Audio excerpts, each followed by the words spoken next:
Bismillahirrahmanirrahim. Assalamualaikum warahmatullahi wabarakatuh.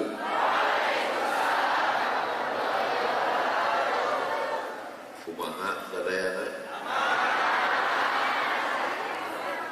Nikmat terbesar bisa berkumpul bersama para ulama di tengah majelis ilmu, di tempat orang-orang soleh.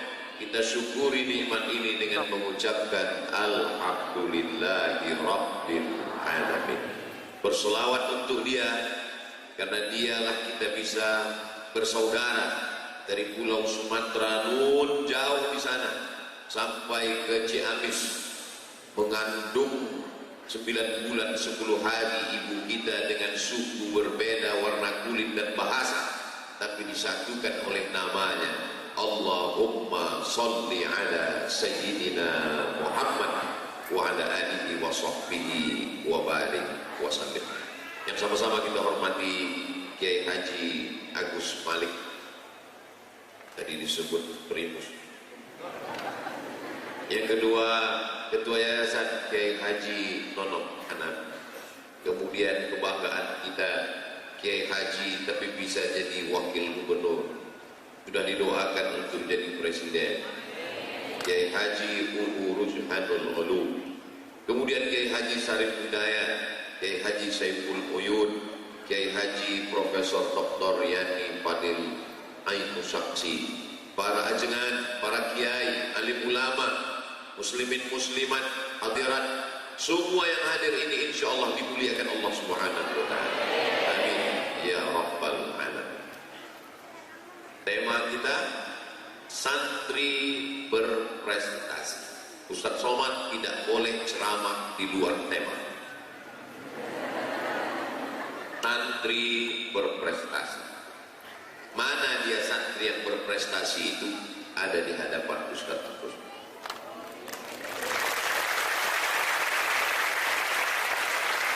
Mereka di bara yang luar biasa, dan itu hanya ada di Indonesia. Dari mulai bangun tidurnya, saya tadi malam dari Banjar, perjalanan panjang, lelah, letih, loyo, belum lain. Maka begitu sampai langsung terkapar, bukan terhadapan dengan orang yang dikatakan berprestasi, EQ-nya 4. Bukan EQ 4. Indeks prestasinya 4, EQ-nya hebat. Katanya cerdas, juara kelas, bangun jam 7. Prestasinya di kampus, di kelas, di lokal. Lawan ngantuknya, melawan tidurnya. Kalau matanya saja tidak dapat dia, tahajud, lawan kantukmu, lawan tidurmu, lawan matamu. Dan mereka berhasil melawan itu semua. Mereka berprestasi. Mereka setelah sama seperti lagu dulu, bangun tidur pun terus mandi. Mereka mandi, mereka segar. Terapi mandi subuh sejak dulu diajarkan Nabi Muhammad SAW. Sekarang baru dipelajari orang Barat. Mereka mengajarkan terapi mandi subuh dengan air dingin, segar bugar. Mana buktinya? Nih, sudah beberapa kata sambutan, tidak ada satupun yang menuntut tertidur. Matanya segar bugar. Mereka berprestasi, tubuhnya bersih, badannya sehat. Mereka adalah calon pemimpin-pemimpin masa depan. Menjelang azan subuh, setelah mereka bangun, mandi, gosok gigi, segar, mereka baca Quran. Menjelang azan subuh, mereka bersolawat, berganti-gantian melantunkan solawat. Wabil ashari hum yastaghfirun. Pada waktu sahur mereka melantunkan istighfar, memohonkan ampun kepada Allah Subhanahu wa Ta'ala. Sudah lama azab itu turun, naikkan ke bumi ini. Kenapa azab tidak jadi turun? Wa ma kana Allahu liyu'adzibahum wa anta fihim, wa ma kana Allahu mu'adzibahum wa hum yastaghfirun. Mereka masih sedang beristighfar. Setelah itu mereka tetap sarapan pagi. Nah, kalau tidak sarapan, mereka tidak bisa masuk pelajaran ke kepala mereka. sesuai isi kepala dengan isi perut. Di sini perut, di sini kepala. Jangan sampai di sini kepala, di sini juga perut. Lalu kemudian setelah itu mestinya hari ini mereka masuk kelas, tapi mereka rela mengorbankan kelas mereka karena kedatangan ujian akhir semester.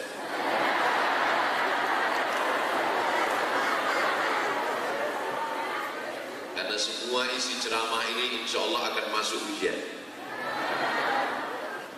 Masya Allah, tabarakallah. Jadi mereka bukan berprestasi lalu kemudian disematkan titel, lalu kemudian prestasi dari mulai zahir, batin, kukunya diperiksa, asfaraka, kukumu, inna syaitana yaq'udu ma qala minha.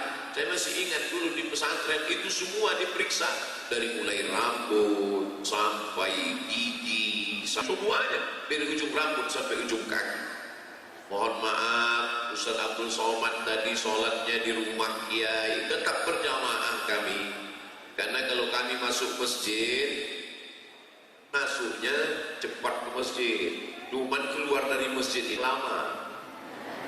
Banyak jebakan-jebakan Batman. Santrinya sayang semua sama Ustaz, semua ingin bersalaman, semua ingin mengambil barokah-barokah para ulama, para kiai, para ajengan. Mereka adalah yang dididik untuk memuliakan orang-orang yang dimuliakan Allah Subhanahu wa taala. Mereka berprestasi luar biasa. Jadi apa standar prestasi menurut pesantren Miftahul Huda 2? Prestasi adalah ketika mampu mengendalikan diri sendiri. Itulah prestasi.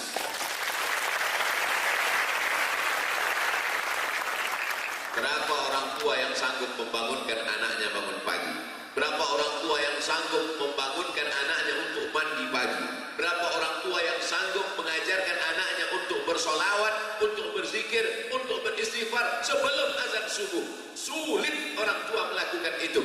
Tapi ketika dia serahkan anaknya ke pesantren, anaknya mendapat label santri, maka mereka mengamalkan itu 3 tahun, 5 tahun, 6 tahun namanya. Setelah keluar mereka dari pesantren ini, mereka adalah orang-orang yang mandiri, mandi sendiri, mandiri.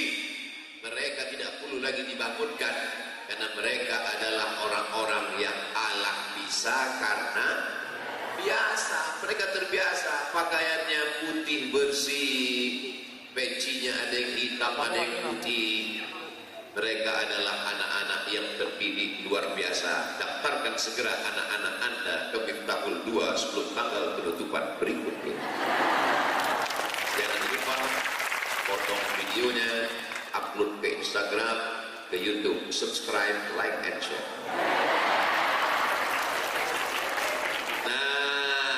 Setelah mereka berhasil di pesantren selama 6 tahun lamanya, zahir batin mereka sehat, kepala mereka diisi dengan nahu, sharaf, mantik, ma'ani, bayan, balaghah, fikih, qawaidul fikih, usul fikih, fikih ibadah, fikih muamalah, fikih siasah. Diisi pula dengan ulumul hadis, mustalahul hadis, rijalul hadis, muskilul hadis, mukhtaliful hadis. Diisi pula kepalanya dengan arut qawafi, diisi kepalanya dengan tajwid, tahsin Al-Qur'annya, hafalannya luar biasa. Lalu kemudian ada pula tafsir wa ulumul Qur'an. Maka setelah itu silakan engkau terbang sejauh mata memandang. Di hari petang kau akan pulang karena kau tahu di mana letak saraf. Dan ikut jejak Kiai Haji Agus Malik di bidang tarbiyah. Saya sibuk di bidang harakah, ikut gerakan Kiai Haji Nonom Hanafi, harakah, menggerakkan jamaah. Saya mau sibuk di bidang siasah, tinggal ikut jejak Kiai Haji Uu Rujhanul Ulum di bidang siasah. Mereka tidak pernah kelahi, tidak pernah Kiai Uu mengatakan ngapain sibuk di pesantren aja, mesti sibuk di siasah.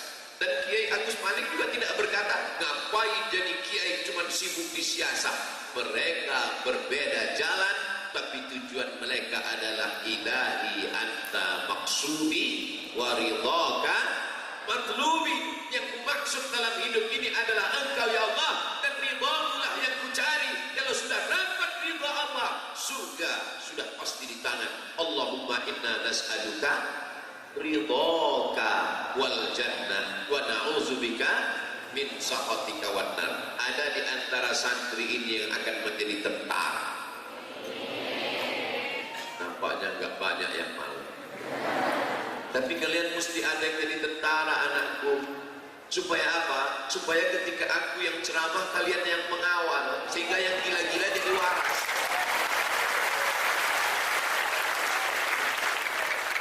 Oh, kalau begitu Ustaz Abdul Somad menyepelekan brigade santri. Tidak. Ini adalah anak-anak muda yang luar biasa.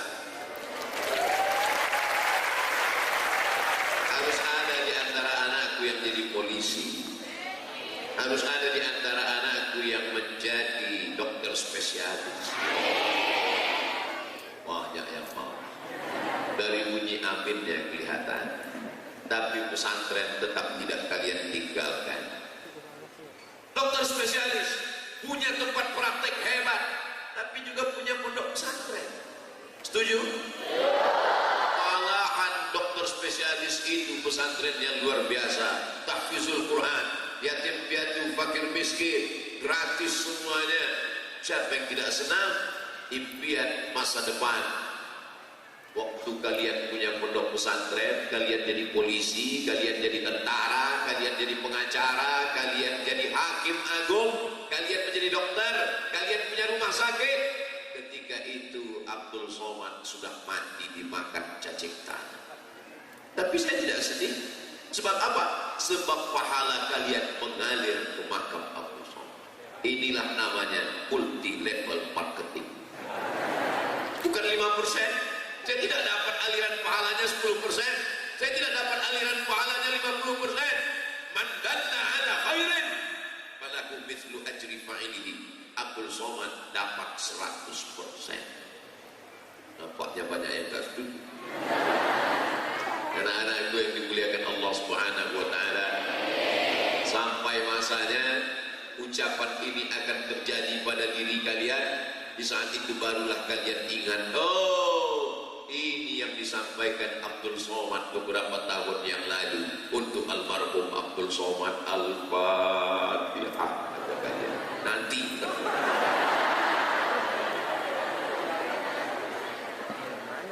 gajah umurnya sama dengan manusia, matinya 60-70 tahun.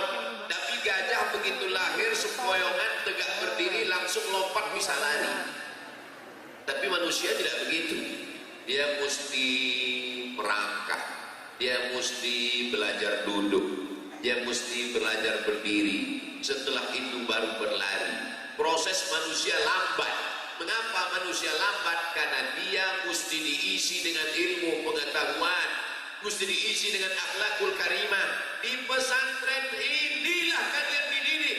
Akidahnya Imam Abdul Hasan Al-Asy'ari, fikihnya Muhammad bin Idris Asy-Syafi'i, tasawufnya Junaid Al-Baghdadi, Ahlus Sunnah wal Jamaah, sampai mati tetap la ilaha illallah Muhammadur Rasulullah. Bahwa nanti kalian belajar fikih Hanafi, fikih Maliki, fikih Hambali, enggak masalah, karena kalian sudah kuat dalam bidang mazhab Syafi'i.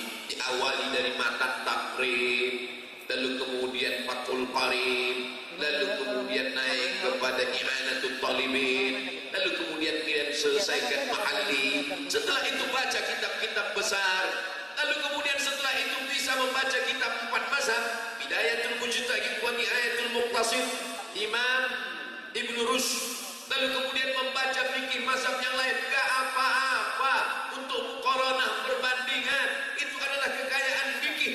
Tapi kalian sudah punya pegangan, kalian seperti pokok kayu, akarnya tunggal, menghunjam ke bumi, tapi pucuknya ke atas.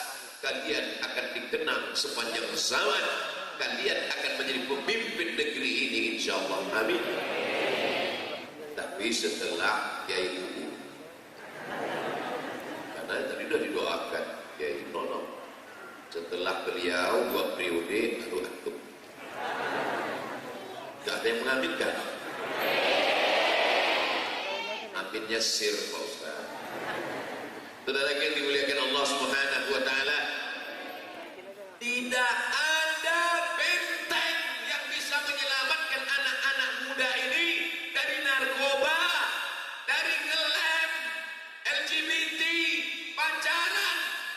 benteng terakhir adalah benteng pondok pesantren. Mau suka nggak suka, mau setuju nggak setuju dengan saya, terserah. Wahai pakar-pakar pendidikan, wahai yang hebat-hebat dengan teori pendidikan, siapa yang bisa menyelamatkan anak kalian dari sabu-sabu, dari khamar, dari seks bebas, dari LGBT? Tidak ada yang bisa menyelamatkannya kecuali pondok pesantren. Betul.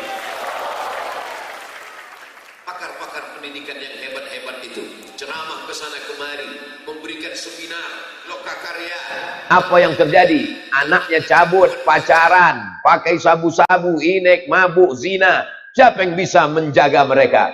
Yang bisa menjaganya adalah kiai. Yang ada bisa menjaganya ibu nyai. Yang bisa menjaganya adalah guru-guru di pondok pesantren. Ya Allah, balas kebaikan para kiai, sehatkan badan mereka, panjangkan umur mereka ya Allah, ya Rabbal Alamin. Aset bangsa sebanyak ini, siapa yang bisa menyelamatkan? Ya wajamil, wajamil, wajamil sidnan nabi, wajamil. Suaranya bagus, wajahnya ganteng. Betapa senang calon-calon mertuanya.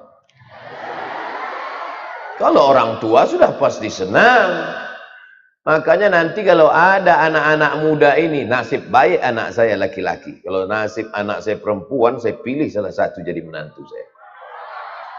Saudaraku yang dimuliakan Allah Subhanahu wa taala, ini anak-anak yang ganteng, yang bersih, yang suci ini good, bagus.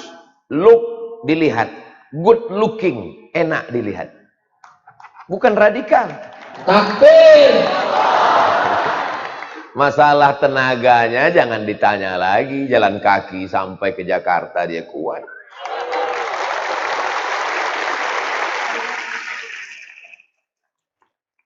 Kalau nggak percaya ajak aja lagi. Mereka ini kuat semua. Abdul Somad aja yang pandai ceramah, yang katanya gagah perkasa, kuat tenaganya. Mana? Mereka sudah terbukti. Saya melihat di televisi secara nyata, meleleh air mata saya melihat mereka berjalan, datang orang kampung membawakan minuman, makanan, mensupport mereka. Akhirnya begitu mereka sampai di Monas, disambut dengan gegap gempita. Takbir. Kami di Pulau Sumatera, nun jauh di sana, menonton di televisi, melihat mereka berjalan. Sampai akhirnya mereka sampai ke tempat tujuan, dipeluk haru. Terlintas di pikiran saya, mungkinkah aku bisa berjumpa dengan mereka? Allah menyambut doa itu. Hari ini dipertemukan Allah Subhanahu wa ta'ala.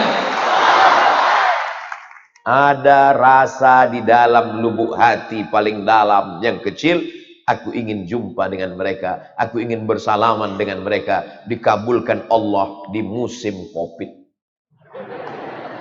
Yang katanya nggak mungkin bisa keluar kota, yang katanya nggak mungkin bisa ketemu, yang katanya nggak mungkin, tapi Allah berkehendak. Innama amruhu iza arada syai'an ayyakula lahu kun. Hari ini Allah mau membuktikan, hai Abdul Somad, semua manusia mengatakan tidak, tapi kalau Allah berkata iya, maka terjadi. Akhirnya kami pun bertemu. Nah, itu diajarkan di kepala santri. Santri-santri diajarkan demikian. La ini jitama'atil ummatu, berkumpul semua umat, ala ayyadurruka bisyai'in, ingin memudaratkanmu. Semua umat di dunia ingin berkumpul memudaratkanmu. La yadurruka illa bisyai'in qad kataballahu alaik. Tidak akan terjadi kalau tidak ditetapkan Allah Subhanahu wa taala. Rufi'atil aqlam, pena sudah terangkat. Wajaffatis suhuf, tinta sudah terangkat, pena sudah terangkat, kertas-kertas takdir sudah kering, kematian sudah di tangan kuasa Allah. Ketakutan tidak memperlambat kematian, keberanian tidak mempercepat kematian. Allah yang berkuasa atas segala sesuatu. Wa huwa ala kulli syai'in Itu kan yang ada dalam kepala kiai, yang ada dalam hati santri, maka mereka bisa berjalan sejauh itu. Saya ngelihat di Google Map aja capek. Saya tulis Ciamis ke Jakarta, enter. Beloknya banyak sekali. Berapa jam baru sampai? 4 jam sekian menit. Mereka bisa. Ternyata punya kekuatan. Kekuatan itu datang dari mana? La haula wala quwata illa billah. Saya sebetulnya tidak layak menceramahi anak-anakku sekalian. Andai dibuat peraturan di depan pintu gerbang, yang boleh ceramah di Miftahul Huda 2 hanya yang pernah jalan kaki dari Jakarta ke Ciamis. Untung itu nggak ditulis di pintu. Yang boleh ceramah di sini hanya yang lulus fit and proper test. Saya datang kemari cuman tapi mereka tidak sombong, mereka tidak angkuh, mereka menerima siapapun yang datang. Abdul Somad yang datang pakai mobil, silakan ceramah. Abdul Somad yang nggak kuat jalan kaki, silakan ceramah. Mereka punya prestasi, tapi tidak angkuh dan sombong. La yadkhulul jannah, tidak masuk surga. Man kana fi qalbihi, siapa yang dalam hatinya mithqala habbatin min khardalin min kibrin, ada sombong sebesar biji sawi. Kenapa mereka tidak sombong? Karena mereka dididik oleh para kiai. Tadi pagi waktu mau makan, Ustaz Abdul Somad silakan sarapan, saya ambil piring. Santri-santri duduk di samping meja makan. Pas saya mau ngambil sop, saya mau senyum ke mereka, mereka nunduk.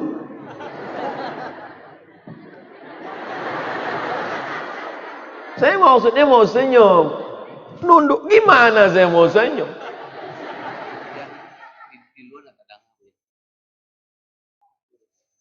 Oh, ternyata setiap setengah jam ganti mikrofon.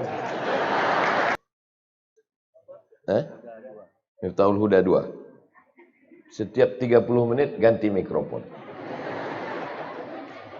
Tidak hanya ganteng, tidak hanya kuat fisik kakinya, tapi juga mapan secara ekonomi. Gimana mau buat pesantren besar, businya jeril kereta api? Berapa rel yang hilang ini?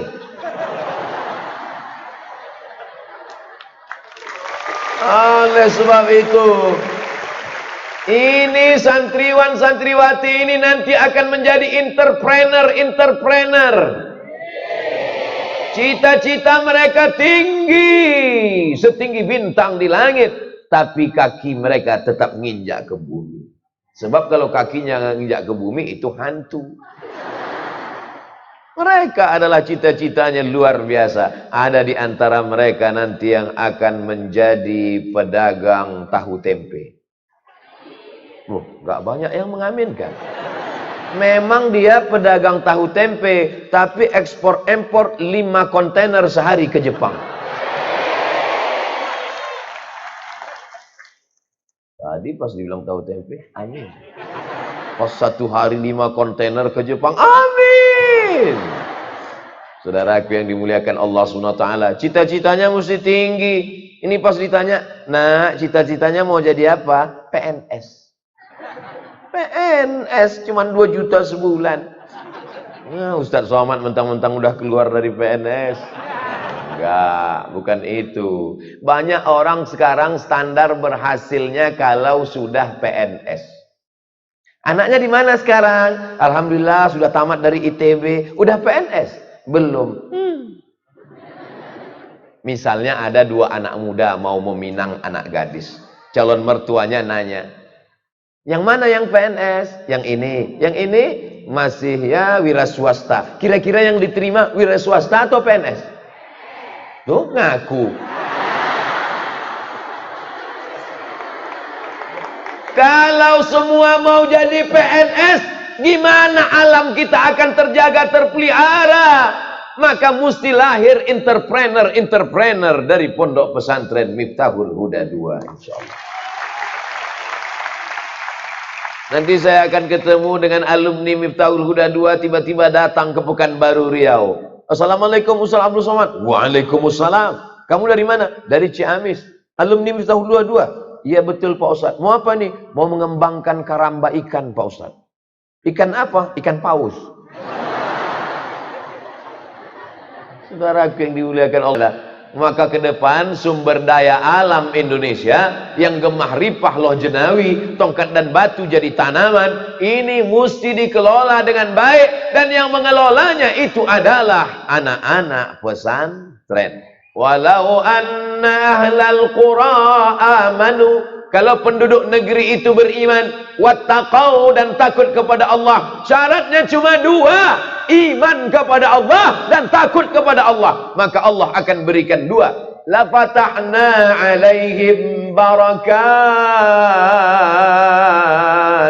Akan kami bukakan barokah minas sama, dari langit, wal ard, dari bumi. Indonesia akan menjadi baldatun thayyibatun wa rabbun ghafur. Pondok pesantren tetap tumbuh, yang memperbaiki di bidang siasah politik tetap ada di antara anak-anakku ini yang menjadi bupati, wali kota, wakil gubernur, menteri, presiden, menteri BUMN, menteri luar negeri, dan semuanya. Amin.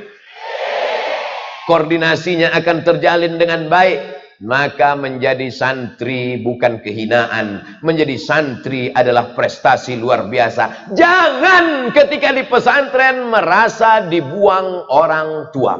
Saya tidak mau itu terjadi pada anakku. Jangan nanti sore-sore duduk di bawah pohon bambu. Sampai hati ayah membuang aku ke pesantren. Duduk sore-sore, mulutnya terbuka. Bukan cuma lalat yang masuk, hantu pun masuk. Kerasukan, bebegi. Tapi insya Allah semuanya tenang, semuanya betah di pesantren. Semuanya tahan kuat di pesantren. Pesantren zaman sekarang nggak seperti di pesantren zaman Ustaz Abdul Somad dulu. Dulu Ustaz Abdul Somad di pesantren kurang gizi. Banyak teman-teman Ustaz Somad dulu ketika sholat sujud yang pertama sekaligus sujud terakhir. Gak bangun-bangun, tidur. Tapi anak-anak pesantren Miftahul Huda sehat-sehat semua. Dulu teman-teman Ustaz Abdul Somad malam baru boleh tidur jam 11. Jadi habis sholat isya itu semua harus baca buku. Wow, teman-teman Ustaz Somad bawa kamus Al-Munjid fil Lughati wal A'lam ke masjid. Rupanya untuk bantal.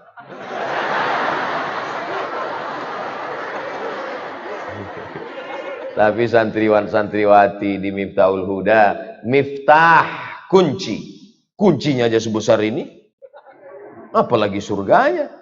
Mala a'yunun ra'at, belum pernah dilihat mata. Wala udhunun sami'at, belum pernah didengar telinga. Wala khatara ala qalbi bashar, belum pernah terlintas di hati manusia. Yang lugu, sehari ini dia sudah menjadi pemimpin bangsa. Disitulah baru kita bangga melihat kebanggaan seorang kiai, seorang guru, seorang wali kelas. Bukan rumahnya yang besar, bukan mobilnya yang mewah, bukan jabatannya yang tinggi. Karena mereka tak ada pernah punya ingin jabatan. Tapi ketika melihat murid-murid mereka berhasil. Di salah satu pulau di Riau, pelatihan. Sampai di pulau itu ada satu laki-laki ngeliat terus. Pas ngeliat sekali, dia ngeliat lagi. Lihat sekali, lihat lagi. Pas lihat lagi, dia senyum. Wih, jangan-jangan nih hombreng. Lama dia mendekat. Anak muda ganteng itu mendekat. Dia tanya, Ustadz masih ingat dengan saya? Enggak. Saya mahasiswa Ustadz dulu. Oh, kamu ngapain di sini? Saya PNS baru lulus dan sekarang ditugaskan di sini. Ada kebahagiaan, kebanggaan yang tak bisa dibayar dengan apapun anakku. Maka tunjukkan prestasi kalian. Ayah ibu yang melahirkan kalian 9 bulan 10 hari lamanya. Di Ciamis mengandung masih 9 bulan. Di tempat lain 4 bulan. Disusukannya kalian 2 tahun anakku. Meregang nyawa dia melahirkan kalian. Di Ciamis melahirkan masih meregang nyawa. Di tempat lain mudah. Bersin lahir. Yang diinginkan ayah ibu kalian. Melepas Lempuhnya kena matahari demi kalian bisa sekolah. Apa yang diinginkannya dari kalian? Mereka tidak minta apa-apa. Apa ada ibu-ibu santri ini yang mendoktrin anaknya? Kamu sudah sekolahkan di pesantren, nanti kalau tamat pesantren tolong belikan mama gelang emas sebesar rantai sepeda. Enggak ada, mereka minta macam-macam. Andai kami mati, kami enggak minta apa-apa, nak. Kami cuma minta kalian di tengah malam bangun tahajud dan berdoa. Rabbighfirli wa liwalidayya warhamhuma kama rabbayani shaghira. Siap? Siap? Siap? Insya Allah. Masya Allah. Ingat, sudah janji semua dengan Ustadz. Jangan ada dusta di antara kita. So sweet, gitu lah. Ramah di pesantren itu saya jadi muda lagi. Jadi sekarang ini saya tidak merasa 43 tahun. Saya merasa jadi ya santri latihan pidato. Tapi kalau ceramah di panti jompo itu memang nangis bawaan. Kalau ceramah takziah itu memang. Tapi kalau ceramah dulu kan begitu, latihan pidato. Assalamualaikum warahmatullahi wabarakatuh. Hayya nashkurullah azza wa jalla alladzi qad a'tana fursatan thaminatan hatta nastati'a an najtami'a fi hadzal makanil mubarak. Wa nusalli wa nusallim ala sayyidina wa maulana Muhammad. Dihafal terus cepat-cepat. Soalnya kalau pelan grogi hafalannya hilang. Latihan. Pramuka tetap aktif. Pas hari-hari libur, hari-hari Sabtu, hari Ahad itu dulu di pesantren boleh izin keluar sama security, sama satpam, boleh keluar izin. Nah, biasanya untuk menghadapi izin itu saya disuruh karena saya agak berani daripada yang lain. Mat. Dulu mereka nggak manggil Ustadz, mat aja. Mat, tolong izin. Nah, izin. Pak security, Pak satpam, kami boleh izin keluar sebentar. Oh, nggak boleh. Alah, sebentar aja, Pak. Ayolah, keluarlah. Nah. Cuman berteman mesti dengan kawan sahabat yang baik-baik. Jangan berteman yang enggak baik. Ustadz dulu sebetulnya baik, cuman teman kurang baik. Ustadz baik, teman kurang baik, ngajak cabut. Ustadz nggak mau, cuman karena godaannya kuat akhirnya. Man, ayo kita cabut. Oh enggak. Ayolah, yang satu ngajak. Ayolah. Ah enggak, aku nggak mau cabut. Bencong. Akhirnya kita begitu kuatnya pergaulan. Tapi kalau di pesantren insya Allah baik-baik semua. Kalaupun preman, ya preman syariah. Allahu Akbar. Tapi kalau di luar sana, kenakalannya sudah di luar syariat Islam. Kenakalannya pergaulan bebas. Kalau di sini mana ada yang pacaran? Ada tembok Berlin di antara kita, Beb. Nggak mungkin ketemu. Mau ngintip-ngintip juga nggak bisa. Itu mana bisa? Mana bisa? Tinggi temboknya. Paling-paling mau ngintip yang agak-agak ke depan sedikit. Paling-paling nanti bisa ngelihat pas mau keluar ngambil sendal.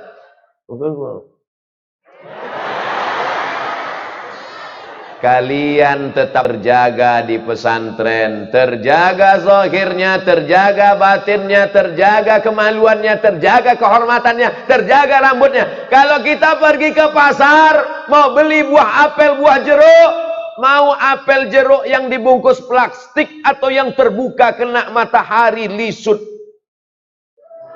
Yang dibungkus plastik atau yang terbuka kena matahari? Yang dibungkus plastik, paham? Nggak paham, banyak-banyak makan obat pencerdas otak. Mereka paham, tapi porsi kepala mereka sudah dihabiskan oleh matan al-ajurrumiyah. Mereka sudah dihabiskan oleh al-kawakibud durriyah. Mereka sudah dihabiskan oleh matan alfiyah lengkap dengan syarah sawinya. Sudah dihabiskan oleh Sahih Bukhari dengan Fathul Barinya. Sudah dihabiskan oleh matan Arba'in dengan syarah Al-Fathul Mubin bisyarih Al-Bari'innya. Maka tak pernah terfikir untuk yang lain. Andai pun ada yang kirim surat, "Aa, sudikah denganku?" "Nanti kan kupinang kau dengan bismillah."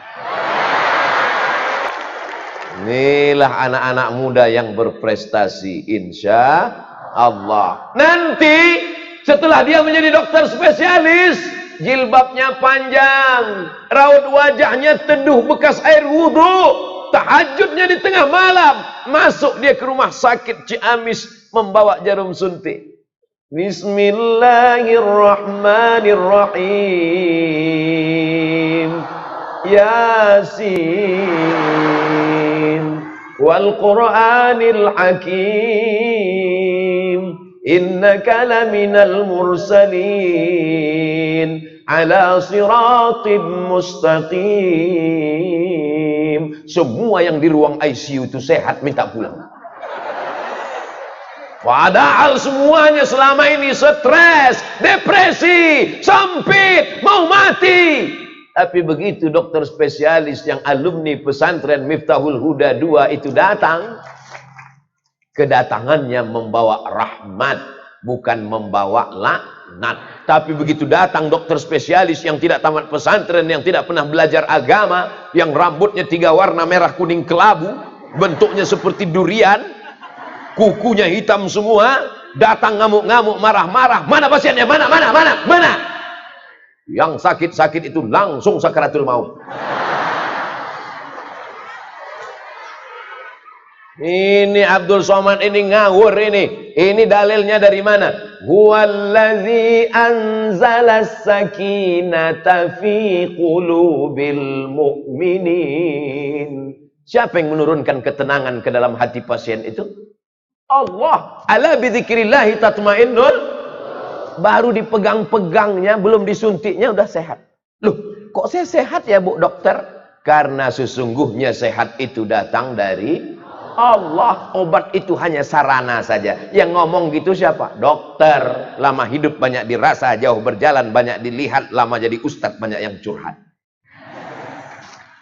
Dokter yang ngomong sama saya, Ustadz Somad, saya ini bukan dokter spesialis, saya ini dokter umum Pak Ustadz, tapi pasien saya lebih banyak daripada dokter spesialis. Kok bisa gitu Pak Dokter? Karena sebenarnya jamaah itu sakitnya bukan sakit badan, tapi sakit jiwa. Jiwanya sakit, kering kerontang, setelah diajak ngobrol, setelah diajak dialog, dibacakan zikir dan doa, dia langsung sehat. Loh, mobil pulang sudah siap. Oh, parkir. Saya sangka pesawat sudah mati. Penumpang Abdul Somad segera naik ke pesawat. Ting ting ting ting. Habis tema yang pertama, santri berprestasi. Yang kedua, alam berseri. Santri berprestasi 45 menit. Tadi saya mulai jam 7.15, sekarang jam 8. Temanya 3. Pertama, santri berprestasi 45 menit, 1 mikrofon. Yang kedua, alam berseri. Apakah sesuai tema dengan keadaan pondok pesantren? Sesuai, alamnya berseri. Pohon-pohon kayu tidak ditumbang. Tuh pohon durian belum berbuah. Durian itu kan? Durian. Ini pula ada pohon bambu. Man qata'a sidratan. Siapa yang memotong sebatang pohon sidir, sawwaballahu ra'sahu finnar. Sungkurkan kepalanya ke dalam api neraka. Satu batang pohon kau potong, sungkurkan kepalanya dalam api neraka. Bagaimana kalau memotong pohonnya bukan 1 tapi 5 hektar? Gara-gara memotong pohon di atas gunung, maka akar pohon tidak menahan tanah. Ketika hujan lebat, banjir, longsor, hancur semua masyarakat mati. Tidak ada keseimbangan alam. Datanglah santriwan santriwati, mereka bukan cuma hafal kitab nahwu sorof mantik balaghah balaghah ma'ani bayan, tapi juga mereka menjaga keseimbangan alam. Jangan-jangan kan Pak Wakil Gubernur warna hijau. Sorbannya pun warna hijau. Nabi itu punya jubah. Setelah jubah di dalam, itu punya jubah lagi di luar, namanya burdah.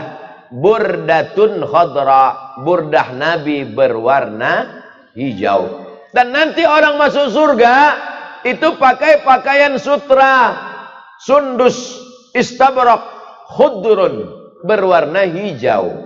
Makanya jangan heran kalau ulama kita sorbannya hijau, jubahnya hijau, burdahnya hijau. Dan memang kata Imam Abu Hamid Al-Ghazali meninggal tahun 505 Masehinya 1111. Kalau mau mata awet warna hijau. Ah, lihatlah itu. Saya dulu percaya aja. Orang yang ngomong ulama. Cuman anak zaman sekarang kan pasti dia mau logikanya apa. Banyak-banyak lihat warna hijau. Pakai baju warna hijau. Pakai jubah warna hijau. Lihat alam. Sama ulama. Nggak percaya. Tapi ternyata mereka sendiri yang membukakan rahasianya. Masya Allah. Tabarakallah. Dokter-dokter kalau operasi pakai jubah. Jubahnya warna. Kenapa dokter kalau operasi jubahnya warna hijau? Ternyata ketika dokter sedang mengoperasi membelah kulit, keluar darah berwarna, mana ada darah biru? Keluar darah berwarna merah. Mata kalau terlalu lama melihat warna merah, itu dia goyang. Rusak konsentrasinya. Bayangkan kalau dokter di ruang operasi matanya nggak tajam. Tiba-tiba salah potong. Yang mau dipotong hidung rupanya kuping. Maka untuk menajamkan mata, dia lihat warna merah, segera dia lihat baju jubah kawannya berwarna hijau. Akhirnya orang zaman sekarang membuktikan benarnya sunnah Nabi tentang melihat. Sengaja atau tak sengaja, sudah membantu dinas kehutanan. Betul? Hai Bapak Menteri Kehutanan, Dinas Kehutanan, kantor-kantor kehutanan, kami sudah mengendorse kalian gratis Pak. Kirim aja kemari beras. Pesantren tidak pernah minta apapun. Mereka hanya minta kepada Allah. Karena Allah yang memberikan segala sesuatu. La mani'a lima a'taita wa la mu'tiya lima mana'ta. Kalau Allah mau memberi, siapapun tidak bisa menghalangi. Cuman kadang orang menyangka pesantren ini cuman baca kitab. Pesantren ini cuman baca hafal mahfuzat hadis Quran. Pesantren tidak peduli alam. Pesantren amat sangat peduli alam. Karena kalau dijaga, air menjadi kotor. Kalau air sudah kotor, maka wudhu tidak sempurna. Kalau wudhunya tidak sah, maka solatnya tidak sah. Mala yatimul wajib illa bihi fahuwa. Selesai. Game is over. Maka santri, santriwan, santriwati menjaga keseimbangan alam. Idza waqa'at ala ahadikumul qiyamah. Kalau kamu sudah mau mati, napasnya sudah satu-satu. Judul lagunya Menghitung Hari. Lagu yang kedua, Setengah Napasku Pergi. Wa fi yadihi fasilah. Tapi di tanganmu masih ada bibit korma. Kau sudah mau mati nak, tapi di tanganmu ada bibit korma. Fal yughrisha, tanamkan. Untuk apa nanam korma, kita sudah mau mati? Bukan kau yang akan memakan manisnya, bukan kau yang akan bernaung di bawah daunnya yang rimbun, tapi kau tetap dapat pahalanya. Kiai 38 tahun yang lalu menanam tanaman ini. Toh hari ini beliau sudah di alam barzah. Tapi kalian yang berada di bawah pohon bambu, kalian yang berada di bawah pokok kayu, pahalanya tetap mengalir kepada mereka. Untuk para kiai pendiri pondok pesantren pendahulu kita, lahumul Fatihah. A'udzubillahi minasyaitonir rajim. Bismillahirrahmanirrahim.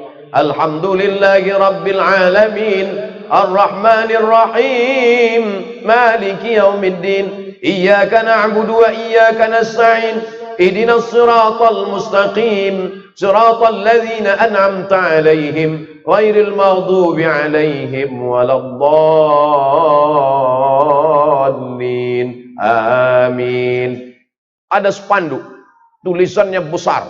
One man, one tree. Satu orang menanam satu tanaman. Departemen Kehutanan. One man, one tree. Satu orang, satu pohon. Ini sudah diajarkan Nabi 14 abad yang lalu. Andai kau mau mati, sudah hampir sakratul maut, di tanganmu ada bibit korma, tanamkan. Kita disuruh menanam. Seandainya kita tinggal di negeri yang tropis, menanam tanaman tidak heran, tidak aneh. Tapi yang menyampaikan disuruh menanam ini Nabi Muhammad sallallahu alaihi wasallam di tengah gurun pasir di kota Al-Madinah Al-Munawwarah, kering kerontang. Mudah-mudahan anakku semuanya dapat rezeki halal bisa berkunjung ke makam Rasulullah sallallahu alaihi wasallam. Lihat nanti anakku, di sana ada satu kebun korma yang ditanam dengan tangan Nabi Muhammad sallallahu alaihi wasallam. Sampai hari ini korma itu tetap hidup, tidak mati. Ketika itu Salman Al-Farisi dijanjikan oleh tuannya, Salman, aku akan memerdekakan engkau dengan syarat engkau tanam 300 batang korma, aku akan merdekakan engkau. Salman menanam korma 1 batang, 2 batang, lewat Nabi Muhammad sallallahu alaihi wasallam. Nabi bertanya, ada apa Salman? Aku menanam korma ya Rasulullah. Tuanku menjanjikan kalau aku tanam 300 batang aku akan merdeka. Nabi ikut menolong Salman dan hari ini kebun korma itu terus mati induknya, datang anaknya, mati anaknya, datang cucunya, mati cucunya, datang cicitnya, mati cicitnya, aduh entah apa lagi namanya. Tapi yang jelas sampai hari ini masih ada, bisa dimakan buahnya, disebut dengan korma Nabi. Man tasabbaha, siapa yang pada waktu paginya makan 7 butir korma Nabi, tidak diganggu setan sampai sore dan tidak akan kena racun. Tidak kena racun, tidak diganggu setan. 7 butir waktu pagi. Siapa yang nggak percaya, silakan makan 7 butir, datang ke dukun santet, silakan santet, santet, santet, santet.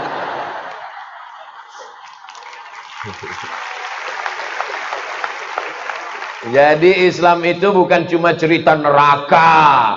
Islam itu bukan cuma cerita sorga, tapi juga Islam menjaga kelestarian alam.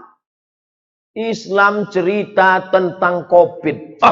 Masa iya? COVID kan baru datang belakangan Pak Ustadz. Islam sudah cerita tentang COVID. Idza sami'tum bihi, kalau kamu mendengar ada suatu wabah terjadi di suatu negeri, la taqdimu ilaihim, jangan datang ke negeri itu. Wa idza waqa'tum bihi, kalau kamu berada di suatu negeri, di negeri itu ada suatu wabah, la takhruju firaram minhu, jangan lari keluar dari negeri itu.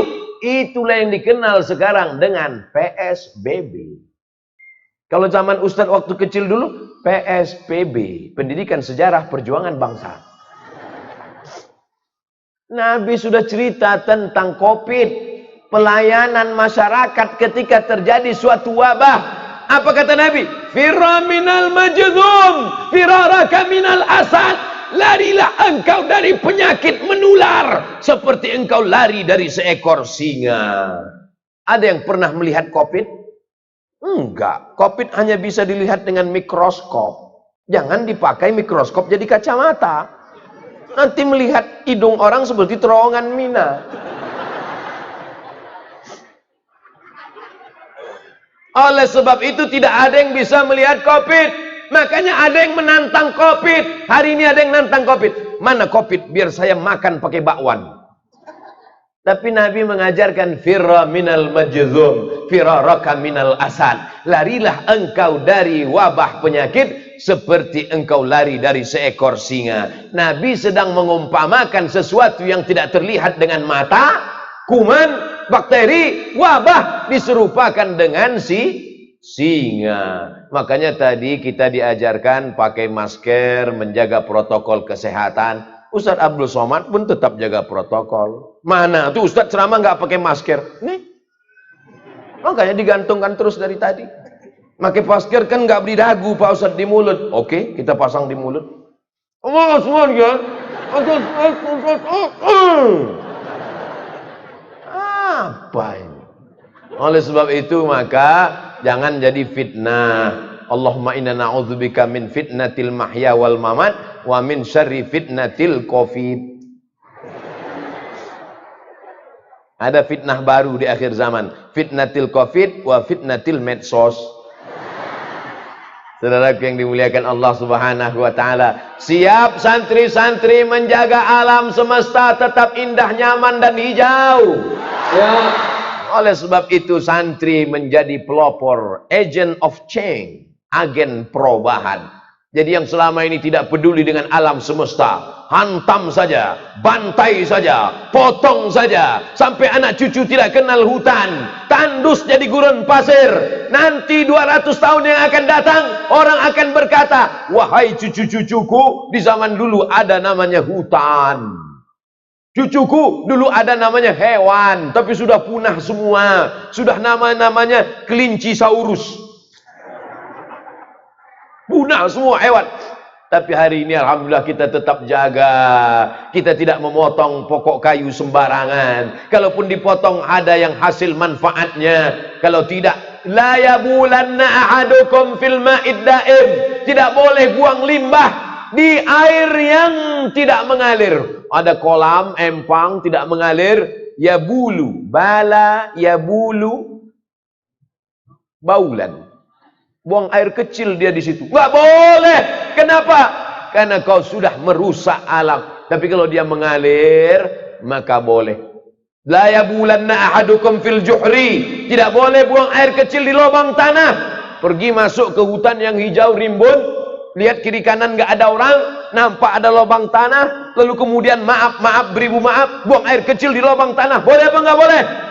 La yabulanna. Ada taukid di sana. An-nahyi lit-tahrim. Enggak boleh buang air kecil di lubang tanah. Alasan dalam Hasyiah As-Sindi.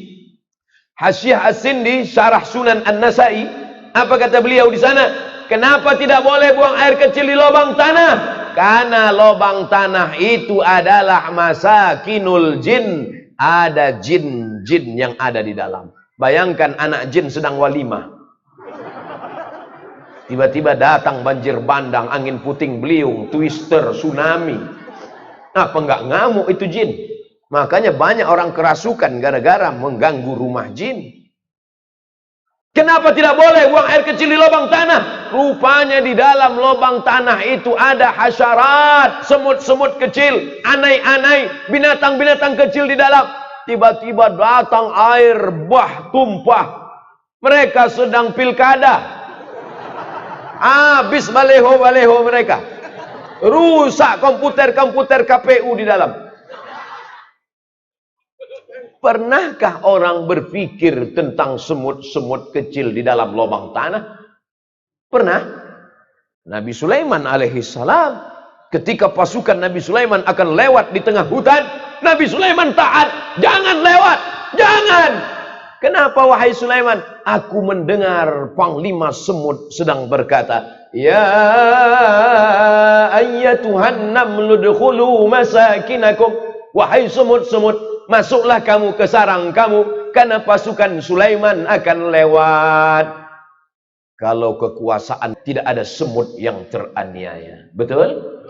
Kalau santri yang menjadi wakil gubernur, maka tidak akan ada semut yang teraniaya. Betul? Makanya doa Kiai Nonop tadi jangan cuma sekedar wakil gubernur, tapi akan menjadi pemimpin Indonesia di masa akan datang. Setuju apa enggak setuju? Setuju apa enggak setuju? Bukan saya yang ngomong, Kiai Nonop. Ceramah kemari. Ustadz Somad tetap Kiai Nonop di bidang harakah. Kiai Agus tetap di bidang tarbiyah.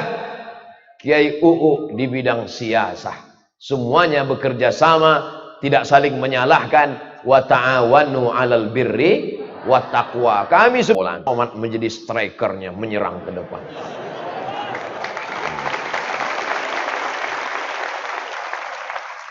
Ya kalau kena bully, saya nggak bisa balas. Orang passwordnya saya nggak tahu. Admin. Saudaraku yang dimuliakan Allah Subhanahu wa taala, pesantren ikut menjaga alam. Santri berprestasi, alam berseri. Yang terakhir, bangkitkan negeri. Siap membangkitkan negeri kita? Indonesia pernah menjadi kebanggaan dunia. Macan Asia. Macan Asia. Menggelegar. Semua takut. Begitu dia tersenyum, nggak takut lagi. Ternyata macan itu ompong. Nanti akan lahir macan-macan Asia. Dari mana lahirnya? Dari pondok pesantren. Memang dia pondok pesantren, belajar nahwu sharaf, belajar fikih, qawaidul fikih, tapi dia juga ngerti politik. Dia akan menjadi anggota legislatif memperjuangkan syariat Islam lewat konstitusi, perda, peraturan daerah. Setuju? Peraturan daerah, nggak boleh keluar rumah pakai sepeda motor, duduk ngangkang. Pernah dengar perda itu? Dari Aceh. Peraturan daerah, nggak boleh. Karena kalau keluar duduk ngangkang masuk angin. Dianggap tidak sopan.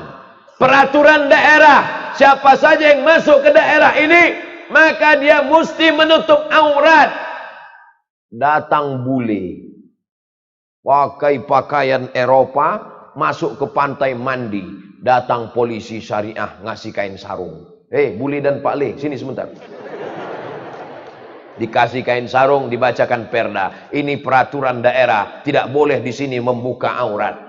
Peraturan daerah, nggak boleh pacaran, laki-laki perempuan nggak mahram, berjalan bersama, maka dirazia. Setuju? Kalau anggota dewannya santri semua, walaupun berbeda partai, kira-kira perda ini gol atau nggak gol? Gol, karena setuju. Kita tinggal di negara demokrasi, maka perjuangkan syariat Islam melalui konstitusi. Perjuangan kita, perjuangan konstitusional. Perjuangan santri ke depan adalah merubah kerumunan menjadi kekuatan. Takbir. Kita sudah terbiasa berkerumun, terbiasa bergerombol, tapi kita belum terbiasa berbaris. Mudah, bergerombol itu mudah, berbaris itu susah. Karena berbaris perlu ada pemimpin komando dan komandan. Kata Kiai UU. Bukan kata saya. Hanya menjadi sumber fitnah. Tapi walaupun begitu, Allah berkata dalam Al-Quran, bukan gerombolan, tapi yang dikatakan Allah barisan. Innallaha yuhibbul ladzina yuqatiluna fi sabilihi saffa. Tidak ada dalam ayat innallaha yuhibbul ladzina yuqatiluna fi sabilihi gerombolan. Saffa, barisan yang kokoh. Ka'annahum bunyanum marsus. Ada komandonya, ada komandannya, ada targetnya, jelas visi misinya. Dan itu hanya sampai tidur malam. Jamnya sudah disepakati, muttafaqun alaih. Yang lewat kena hukuman. Santri sekarang nggak seperti zaman kami dulu. Santri sekarang dilindungi oleh Komisi Perlindungan Anak. Zaman Ustadz Somad dulu nggak terhitung tangan ini berapa kali dipukul pakai rotan batang sapu. Pak, masih ingat saya yang mukul? Kakak-kakak kelas yang kelas 5. Kelas 5 jadi mudabbir, kelas 6 jadi ustadz. Di atas itu ustadz tinggi di Sidratul Muntaha. Masya Allah, tabarakallah. Dendam ustadz dengan senior-senior itu? Enggak. Setiap saya ceramah keluar kota ketemu. Saya nggak dendam, cuman kalau dia ngundang saya nggak datang.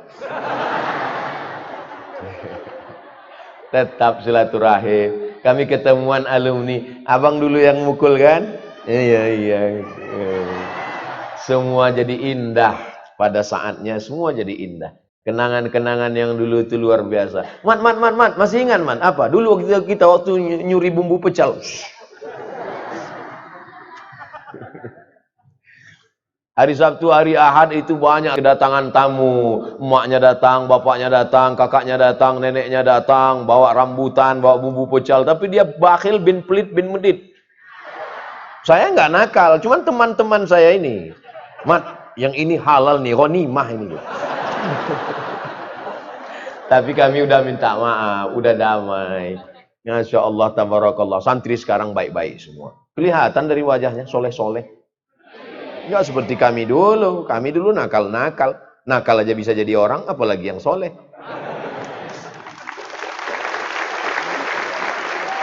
Sekarang banyak orang yang pesimis melihat Indonesia. Gimana Indonesia ke depan? Saya tidak pernah pesimis. Makanya saya suka datang ke pesantren. Pesantren membangkitkan Jadi nanti mudah aja. Kalau ada yang nanya, apa ceramah Abdul Somad? Udah tinggal buat itu aja.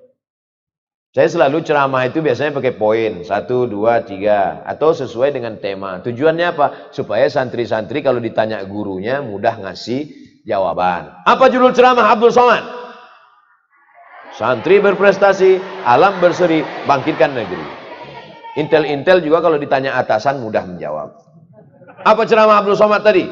Siap komandan, santri berprestasi, alam berseri, bangkitkan negeri. Mantap, bubar barisan. Berapakah thariqah yang ada di dunia? Di Indonesia ada namanya Jam'iyah Ahlut Thariqah Al-Mu'tabarah.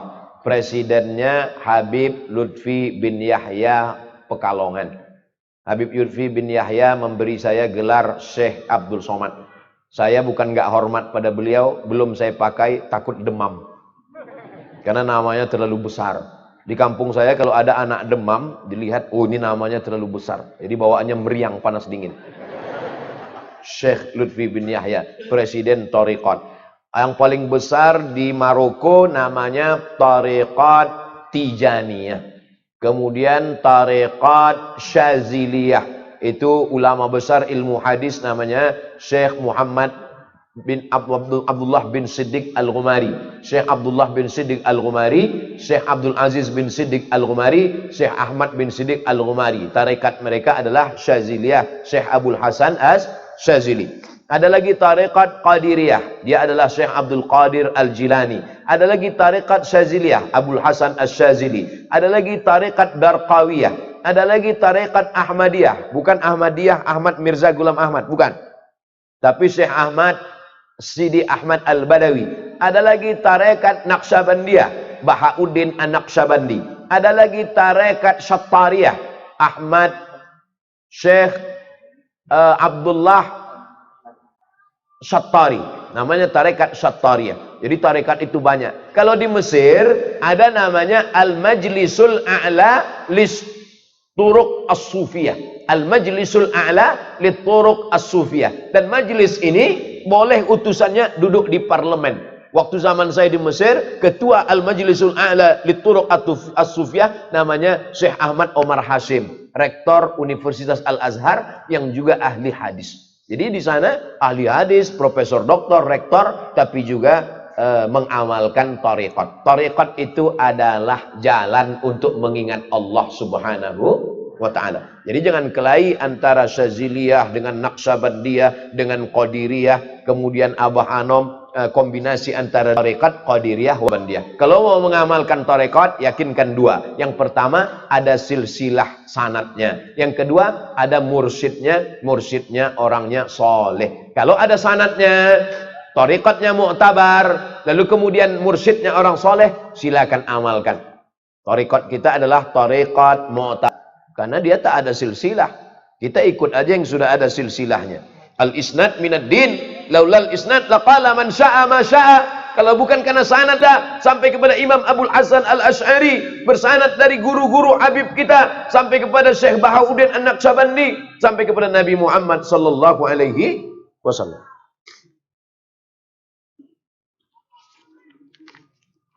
Bagaimana cara membedakan petunjuk yang datang ke dalam hati, apakah itu dari Allah atau dari setan? Sementara petunjuknya sama-sama baik. Wah, berarti itu setan syariah. Lil insani lammatani. Manusia itu punya dua lammah. Lammatul malaikah, bisikan dari malaikat namanya ilham. Sedangkan bisikan dari setan namanya waswasah. Oleh sebab itu sebelum tidur kita berwudu dulu, salat sunat witir dulu, bismika Allahumma ahya wa amut. Jangan baca sekarang, nanti ketiduran. Sebelum makan minta lindung kepada Allah. Anak-anak kecil didoakan seperti doa Nabi untuk Sayyidina Al-Hasan dan Sayyidina Al-Husain. U'idzukuma bikalimatillahi tammati min kulli syaitanin wa hammati wa min kulli ainin lammah. Maka insya Allah kita terjaga, terselamat dari itu.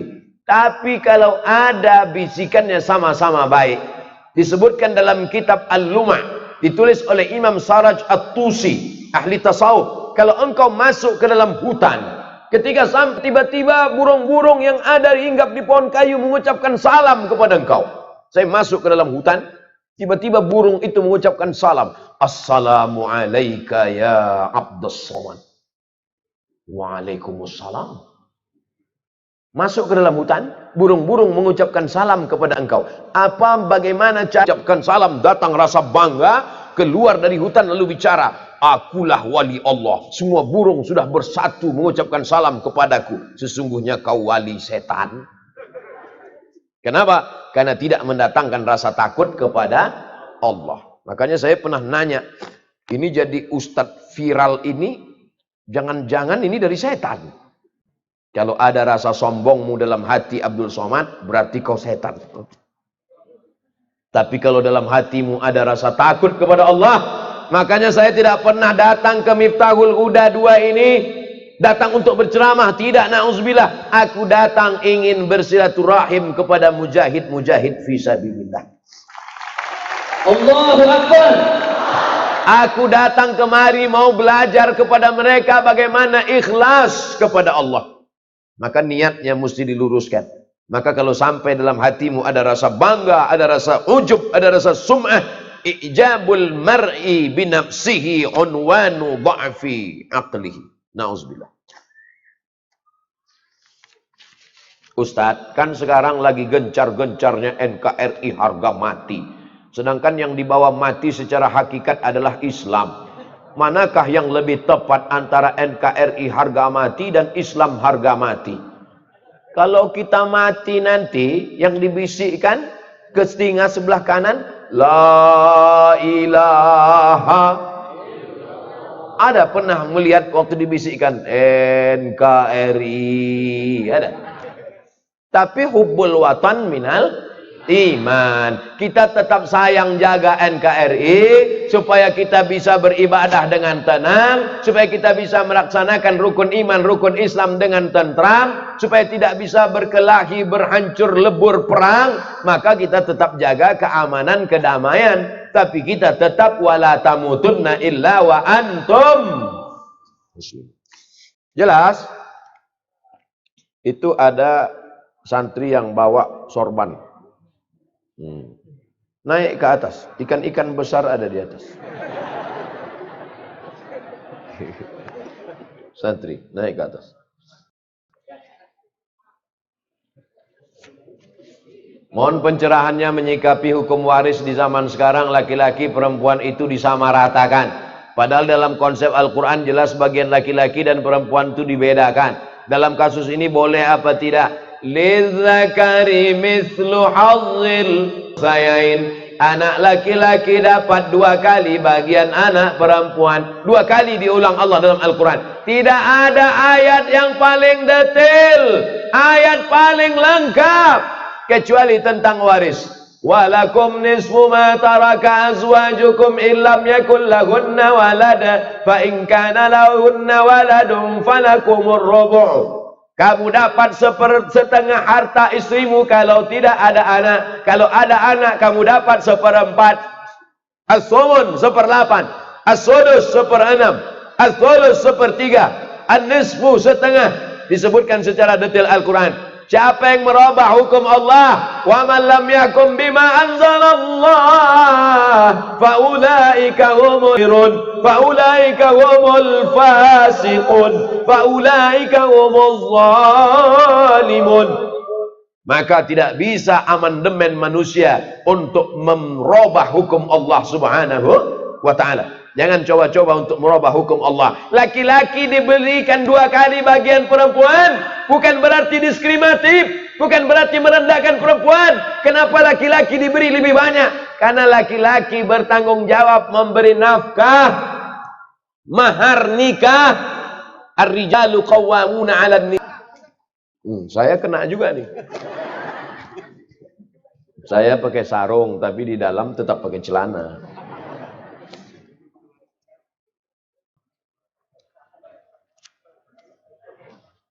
Takbir. Payah ngitungnya pakai cek. Terima kasih Tuan Guru begitu besar dari seorang ulama, dan kita hanya tunggu dari pemerintahan.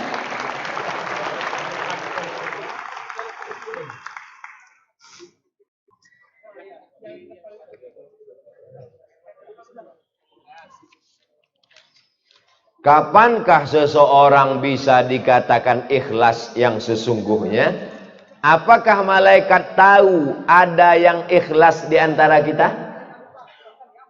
Ustaz Somad tanya sekali lagi. Adakah malaikat tahu keikhlasan hati kita? Tidak. Iza hamma abdi bihasanatin. Kalau hambaku itu ingin melakukan perbuatan baik, catat 1. Tapi kalau dia jadi melakukannya, catat 2. Kalau malaikat tidak tahu niat kita, dari mana malaikat tahu orang ini mau berbuat baik? Maka disebutkan Al-Qushairiyah, karya Imam Abul Qasim Al-Qushairi, ketika seorang hamba mau berniat baik, berbuat baik, maka dia mencium aroma yang harum semerbak. Dia catat 1. Malaikat tidak tahu apa yang ada dalam hati kita. Maka yang tahu keikhlasan itu hanya kita dan Allah Subhanahu wa ta'ala. Jangan-jangan Abdul Somad ini ceramah karena mau subscriber, karena mau viral, wala mau viewer karena mau viral. Maka doakan supaya Abdul Somad ikhlas, istiqomah dan mati husnul khatimah. Selalu minta doa kepada Allah, jadikan aku ikhlas ya Allah, jaga hatiku supaya jangan sampai kena ria, kena sum'ah ya Allah. Jangan sampai kita lalai lupa, karena kalau kita lalai lupa disitulah setan datang masuk menghancurkan kita. Ustadz mohon jelaskan menyikapi mengaplikasikan rahmatan lil alamin di era milenial ini Pak Ustadz, digital seperti ini Pak Ustadz. Wa ma arsalnaka illa rahmatan alamin. Allah berikan semesta alam. Buktinya dengan adanya santriwan santriwati, pohon bambu dapat rahmat, kambing-kambing dapat rahmat, binatang-binatang dapat rahmat, semut-semut dalam lubang tanah dapat rahmat, hutan dapat rahmat. Maka di era milenial ini, anak-anak muda buat vlog, vlognya juga rahmat. Ambil handphone, letakkan di pohon bambu, langsung buat video pendek. Hai guys, dimanapun berada, sebagai seorang mukmin, jangan kau tebang hutan, selamatkan hutan. One man, one tree, sunnah Nabi SAW. Jangan lupa subscribe, like and share. Gak sulit buat video pendek, simple, sederhana. Jadi kalau mau buat vlog, vlognya rahmatan lil alamin. Kalau mau buat channel, channelnya rahmatan lil alamin. Kalau mau buat video, videonya mendidik. Kalau mau buat film pendek, film pendeknya menjadi film yang tontonan, menjadi tuntunan. Insya Allah santriwan santriwati akan melahirkan produk-produk yang bermanfaat, entrepreneur-entrepreneur yang menyelamatkan umat dan bangsa insya Allah. Amin. Maaf aku mau bertanya, kedua orang yang bisa bermimpi dengan kanjeng Nabi katanya orang soleh. Apakah kita sebagai orang penuh dengan dosa mungkin gak bisa bermimpi dengan baginda Rasul Sallallahu Alaihi Wasallam Pak Ustadz? Man ra'il manami faqad ra'ani. Siapa yang melihat aku dalam mimpinya maka sesungguhnya dia melihat aku. Di anna syaitana la yatamatsalu bi, karena setan tidak bisa menyerupai aku. Saya bertemu dengan seorang bukan ulama, bukan ustadz, manusia biasa. Dia pegawai di salah satu kantor bupati. Dia bermimpi melihat Nabi sallallahu alaihi wasallam. Ketika selesai sholat, Nabi menghadapkan wajahnya. Disitulah saya melihat dan dia mengaku, akulah Nabi Muhammad. Saya tanya, apa amalan Bapak? Ada tetangga saya ngejek saya, ngajak saya berantem. Terus saya maafkan dia. Saya pengurus masjid Pak Ustadz. Tiba-tiba tetangga saya ngajak saya kelahi gara-gara masalah di dalam masjid. Yang benar saya. Siapapun ditanya yang benar saya. Dia nantang saya ngajak berantem. Saya nggak mau. Malamnya saya mimpi Nabi. Ternyata kita bisa bertemu dengan Nabi kalau kita mau memaafkan orang lain. Saya tanya si bapak, bapak nggak mau berantem itu bapak takut dengan dia? Enggak Pak Ustadz, jago karate, sabuk hitam dan 1. Kalau mau saya tinju dia mati. Dia jago karate, sabuk hitam, masih muda, sehat walafiat, punya jabatan di kantor bupati, tidak mau berkelahi, bertemu dengan Nabi Muhammad SAW. Jadi karena ketulusan hati, kebaikan. Andai saya ada yang seperti posisi dia, sabuk hitam jago karate, patah-patah saya buat. Oleh sebab itu maka maaf juga luar biasa. Ini salah satu contoh manusia biasa yang bukan ulama bisa bertemu dengan Nabi Muhammad sallallahu alaihi wasallam. Bolehkah ketika hukum negara atau hukum sudah tidak ditegakkan, kita tegakkan secara pribadi? Kalau boleh gimana caranya? Kalau tidak boleh bagaimana solusinya? Nabi sallallahu alaihi wasallam di kota Makkah Al-Mukarramah dalam keadaan lemah, teraniaya, maka solehnya untuk diri dan keluarga. Jadi kalau kita merasa dalam keadaan teraniaya, tidak bisa menegakkan hukum Allah, maka dakwahnya hanya untuk pribadi dan keluarga. Periode Makkah Al-Mukarramah. Tapi ketika sudah di kota Madinah Al-Munawwarah, dia punya kekuatan, maka dia wajib menegakkan hukum Allah Subhanahu wa ta'ala. Maka dalam bingkai negara kesatuan Republik Indonesia, kita bisa memasukkan hukum-hukum syariat Islam ke dalam konstitusi melalui peraturan daerah. Kalau DPR nggak setuju, melalui Perbub, peraturan bupati, Pergub, peraturan gubernur, Perwako, peraturan wali kota. Maka insya Allah dalam demokrasi suara terbanyak itulah yang menang. Kalau yang banyak orang baik, yang banyak orang soleh, yang banyak santri, maka kebenaran pasti akan menang. Makanya jangan hiruk pikuk pesantren saja, tapi ditebarkan di tengah seluruh umat sesuai dengan profesi kita masing-masing. Tablik akbar tidak hanya di pesantren, tablik akbar di stadion, tablik akbar di GLBK, Bandung Lautan Api, 100.000 orang, tidak hanya santri, semua pengusaha, bisnismen, masyarakat, pemabuk, yang mabuk-mabuk pun ikut pengajian, sementara ngaji berhenti mabuk, habis itu mabuk lagi. Paling enggak pas mabuk itu dia berhenti. Paling enggak pas sedang pengajian dia stop sejenak. Ini dakwah, ini ada ring 1, ada ring 2. Ini yang santri-santri ring 1, baca kitab. Tapi ada yang ring 2, ada yang ring 3. Oleh sebab itu maka ini mesti dikelola dengan baik dakwah-dakwah ini. Dengan berbagai macam metodenya. Itulah yang dapat Ustadz Somad sampaikan. Yang baik-baik datang dari Allah, yang tidak baik dari hamba Allah yang dhaif. Maukah santriwan santriwati memaafkan silap salah Al-Fakir Abdul Somad? Sudikah mendoakan Abdul Somad supaya istiqomah dan mati husnul khatimah? Mudah-mudahan kita dipertemukan di surga bersama Nabi Muhammad sallallahu alaihi wasallam. Terima kasih atas segala perhatian. Mohon maaf atas segala kesilapan dan kekhilafan. Waffaqanallah lima yuhibbu wa yardah. Wassalamualaikum warahmatullahi wabarakatuh.